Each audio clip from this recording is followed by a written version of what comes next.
ৰাজ্যৰ প্ৰথম পৰ্যায়ৰ 14টা সমষ্টিৰ সমান্তৰালভাৱে শোণিতপুৰ জিলাৰ ৰঙাপাৰা বিধানসভা সমষ্টিত আজি অনুষ্ঠিত হৈছে পঞ্চায়ত নিৰ্বাচন। এই পঞ্চায়ত নিৰ্বাচন কেন্দ্ৰ কৰি পুৱাৰে পৰা দীঘলীয়া শাৰী সৃষ্টি হৈছে আৰু ইয়াৰ ভোটাৰ ৰাইজ ওলাই আহিছে নিজৰ ভোটদান সাব্যস্ত কৰিবলৈ। মই বৰ্তমান উপস্থিত আছোঁ ৰঙাপাৰাৰ বৰজুলি মধ্য ইংৰাজী বিদ্যালয়ৰ এটা ভোট কেন্দ্ৰত। এই ভোট কেন্দ্ৰত পুৱাৰে পৰা এইদৰে পুৰুষ আৰু মহিলা ভোটাৰ ৰাইজ আজি তেওঁলোকে দীঘলীয়া শাৰী কৰি তেওঁলোকে ভোটদান সাব্যস্ত কৰিবলৈ ওলাই আহিছে। তেওঁলোকৰ নিজৰ মনৰ পচন্দৰ প্ৰাৰ্থীক ভোটদান সাব্যস্ত কৰিবলৈ এইদৰে দীঘলীয়া শাৰী ধৰা পৰিলক্ষিত হৈছে।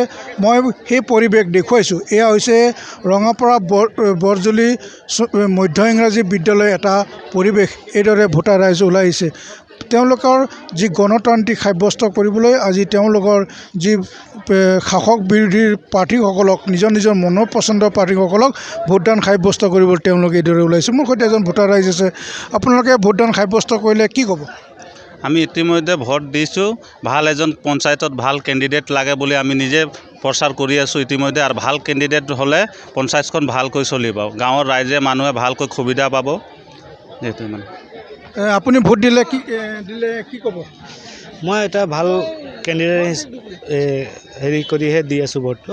আৰু মই পাৰ্টি ধৰক নিকাটো ভাল হ'ব। আপুনি ভোট দিলে? নাই ছাৰ, দিয়া নাই। ভোট দিব আহিছে? দিব আহিছোঁ। কেনেকুৱা মনৰ পচন্দৰ প্ৰাৰ্থী ভোট দিব? আমি তেনেকুৱা মানুহক ভোট দিম যোন মানুহ আমাৰ ৰাইজৰ কাম কৰিব পাৰিব নিশ্চিতভাৱে। সেয়ে আমাৰ মানে আৰু ৰাইজৰ এই কেণ্ডিডেটৰ ওচৰত প্ৰাৰ্থনা থাকিল আমাৰ। হয়, মই দেখুৱাই আছোঁ এইদৰে দীঘলীয়া শাৰী পাতি তেওঁলোকে আজি নিজৰ ভোটদান সাব্যস্ত কৰিবলৈ তেওঁলোকে আজি ওলাই আহিছে। মই বৰ্তমান সেই পৰিৱেশটো দেখুৱাইছোঁ। এয়া হৈছে বৰজুলি মধ্য ইংৰাজী বিদ্যালয়ৰ এটা ভোট কেন্দ্ৰ। এই ভোট কেন্দ্ৰত প্ৰায় 1200 ভোটাৰে আজি নিজৰ ভোটদান সাব্যস্ত কৰিব।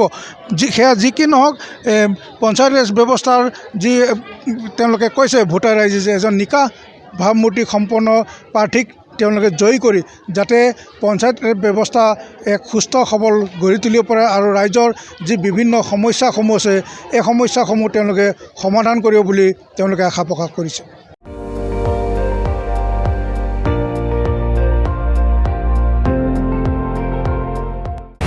আপুনি চাই আছে ND24, সৰ্বশ্ৰেষ্ঠ নহয় সৰ্বোত্তমৰ দৌৰ।